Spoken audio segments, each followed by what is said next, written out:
Hi everyone! So it's been a long time since my last upload. I was kind of disappointed in myself. I didn't get as many videos made and uploaded as I wanted to this year, but I figured I had time to get back on the horse right before the year ended, so why not make my last video of 2023 about how I'm going to plan my writing projects for 2024. Since I've not really ever gone into details about my projects and characters on this channel yet, I'm not going to do that now. I'm going to look at a broader overview of how I schedule writing projects. Now, I've done a video on how I plan the actual projects out, but this is going to be more about how I keep up with getting them written. It's not easy for anyone, including me, but sometimes having a plan to fall back on is really helpful, kind of like having a timeline for your actual writing projects. When you get stuck on what happens next for your characters, you have a plot line to fall back on. When you get stuck on what happens next for you, you have a little plan of action to help you get reoriented. That's what we're going to talk about today. As you can probably tell, I get made fun of for a lot of things, but one of the biggest ones is that my favorite holiday is New Year's Eve, but I don't see why not. You stay up late, you drink, you get a kiss maybe, you don't know where the night's gonna go, and then the best part is that the next day things just start over. I love feeling like everything is new and fresh, and I have a clean slate to screw up on once again.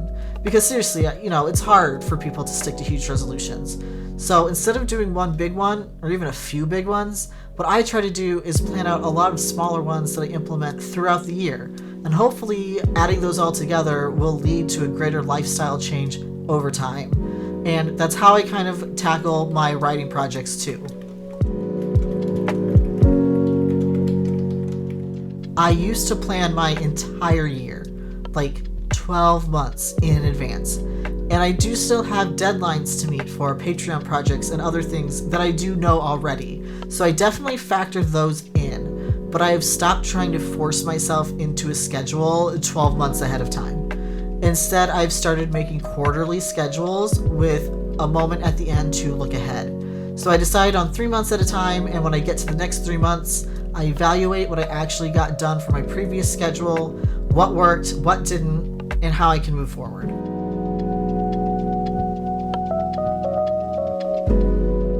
I think that the last video on this channel was actually about something that is important to touch on here too, which is that the cycle of creativity comes and goes, and sometimes we hit these really bad lows. And what are we supposed to do when we're going through a slump? How do we write our ways out of that slump?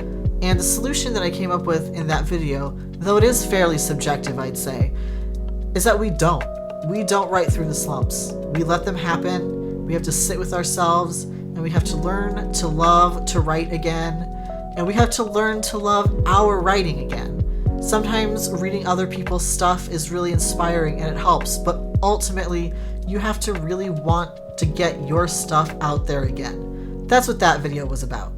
But those moments are really hard to plan for. In fact, I'd say they're impossible. I don't just sit down in January and say, you know what, I'm gonna really feel terrible in June, so I'll just take that month off. That's not how it works. I can't see into the future and know that I'm just not going to feel like creating then. And that's also why doing 3 months at a time is better than 12. Because when I lose 1 month to a slump, I really only lose 1 out of 3, not 1 out of 12. And losing 1 out of 12 is much harder to replan for than 1 out of 3. And while you can't predict when you're going to have a slump, that check-in at the end of every 3 months is really good for when you kind of feel like, you know what, I do feel it coming on, I do feel that slump. I might not be able to get much done this next month. Or maybe I just want to focus on something else for a little bit. That's totally fine. That's super normal, and I don't think anybody needs to feel bad about hitting moments like that. But that's also why planning for 3 months at a time instead of 12 is helpful, and frankly, it's just more realistic. Okay, now that all those footnotes are out of the way and I have finally charged my camera, let's get into the concrete practicalities of how I plan my writing time. I don't know if this is unique to me or if other people out there can relate, but sometimes things feel too crammed into my brain. I know a year is 365 days, but I can't really visualize how long that is unless it's physically right in front of me. So I find a paper calendar first, usually just by printing out a free PDF online, but sometimes I buy an actual planner dedicated just to the thing I'm planning, in this case writing.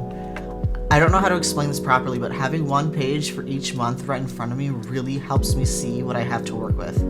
I really do suggest trying to spread the time out visually in front of you like that, especially if comprehending the passage of a year is hard for you like it is for me. Anyway, once that's done, I move on to the first real step.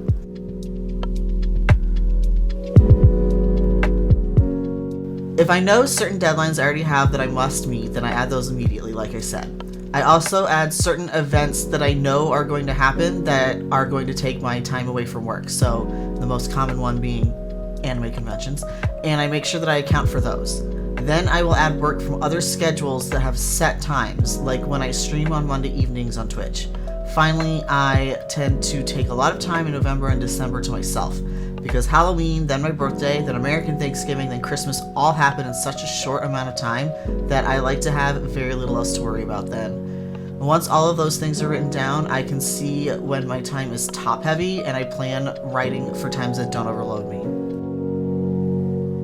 I tend to schedule my writing time based around the amount of words I want to write for each project and the amount of days I can dedicate to it, aiming to never write more than 5,000 words a day. I used to write at least 5,000 words a day, and it was way too much. I would hit slumps, burn out, and a lot of the time trying to hit the word goal became way more important than the story, so I would be padding things with so much unnecessary stuff that it was almost unreadable. Basically, trying to write too much was a huge detriment to the quality of my writing, so while I still have word goals for almost every project, I tend to like 5,000 word chapters in novels, for example, I stopped worrying about hitting a certain word count on a daily basis. If I write more than 5,000 words a day by choice, then great. Sometimes the motivation is just flowing, you know? But I keep an eye out for my energy levels and output amount, so that I don't accidentally burn out without realizing it either. Anyway, with that new 5,000 word limit in mind, I try to spread the words evenly between everything I know I need to get done. So here is exactly how that breaks down with my current projects. I have two big ones in progress, one called The Many Fortuitous Risks We Take When We Fall in Love, or Fortuitous Risks for short, which posts weekly. The other project, called Out of Nothing, posts monthly. Each weekly piece of Fortuitous Risks is 1,000 words, and each monthly chapter of Out of Nothing is 5,000 words. Since a weekly project technically requires more attention because the deadlines are closer together, I like to make sure I dedicate more time to it on a daily basis than perhaps a project with deadlines that are a whole month apart. So I write 1,000 words a day for that, meaning I can get 5 weeks worth of posts done in just 1 week of writing. After that, I dedicate 1,250 words to Out of Nothing per day. That means I can get a chapter done in 4 days, and that extra work week day left over is editing. And that is an entire month's chapter done in just 1 week of writing. I know that's a little confusing and probably too many numbers for us as writers to hear without our eyes glossing over, but don't worry, the important part is less the actual numbers and more the fact that if I'm making plans ahead of time, I don't have to worry about those numbers. I do the math once and that's it, and it's not even complicated math to begin with. I know that I have a schedule that works because I wrote it all out on a calendar and I saw visually that it lines up with my due dates. Now, I actually do this whole process for every part of my life, for all the scheduling, for the writing, the streaming, the cosplay, the YouTube, everything I do, I have a specific schedule that I put together with this process. And when I am done with all of them, I put them all together into a digital calendar, and I can refer to that more easily on a daily basis. And while I do have one app that I prefer, I'm not sponsored, and I don't want to promote any one digital planner over the other because ultimately, you need to find one that works for you best. They all have so many different extra options that figuring out what's going to help you organize your time is way more important than using one just because I told you to. But I do have a few pointers for my own research on what to look for. Find a program that allows a way to visually organize your tasks. Most people color code things, and that's what I do. But I have known a lot of colorblind people in my life, so accessibility is going to be an issue with things like this, which is another reason why researching for an app that works best for you specifically is so important. Pick an app that allows you to list your tasks in a way that gives you all of the information you need to complete it. For example, your visible task may be listed as 1,000 words of Project 1, but perhaps you'll find that having your timeline in the task is really beneficial too, or being able to remind yourself what document you're writing it in, or how much time you have to dedicate to it. That means you'll need an app that allows you a description with no word limit, or an app that has a timer, or something like that.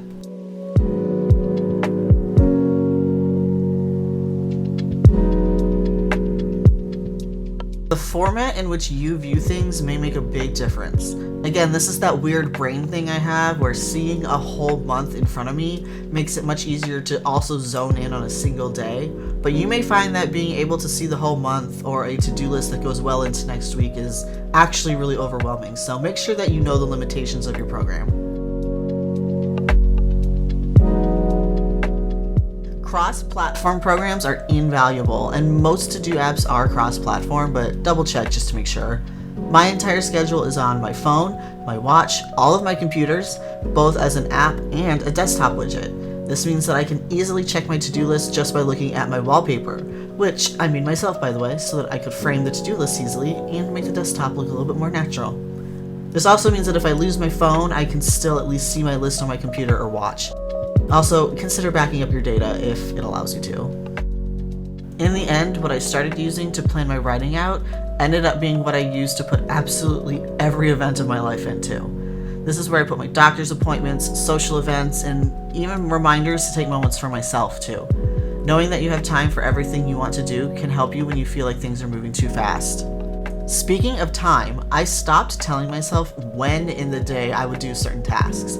I still tend to write in the morning and I do everything else in the afternoon and evening, but I used to say that I had to start at 9 a.m. exactly and write until noon, but that wasn't helpful because I would get done early and then I would feel like I was wasting time by not getting ahead. But having an exact time may help your brain get into the right space for the activity you need to get done, so sometimes that can be helpful. In the end, as always, it's ultimately about what works best for you and your own weird little brain. All of this brings me to my last point. Looking at what projects I have in progress now and when I'm going to do them and when they're going to be ending helps me decide what new projects I'm going to plan. And we all know there is nothing that creators love more than coming up with new projects well before they finish their current ones. I had big plans this year to make a fairly plain visual novel for my writing portfolio, and I was going to make it within a couple months. That simply didn't happen. But now I can plan to work on it in the coming year, and who knows if it will blossom into something bigger or remain as simplistic as it's originally been planned. Either way, knowing how much time I need to dedicate to my other projects means I can better predict how and when I can get new ones started and finished. You know, in the end, this was a long-winded way of saying I'm writing about 2,500 words per day. I don't know, I just really like planning and organizing things, and I like talking about it too. It's my favorite thing to do in life, other than write, of course. But it's always so much easier for me to actually do that writing when I have a plan and a schedule. I know that isn't true for everyone, but if this video has helped you at all, consider liking and subscribing, or leave me a comment and tell me how you plan things, and if you have any tips for me, because I love hearing about other people's minds organizing things. Thank you so much for watching, and until next time, happy reading!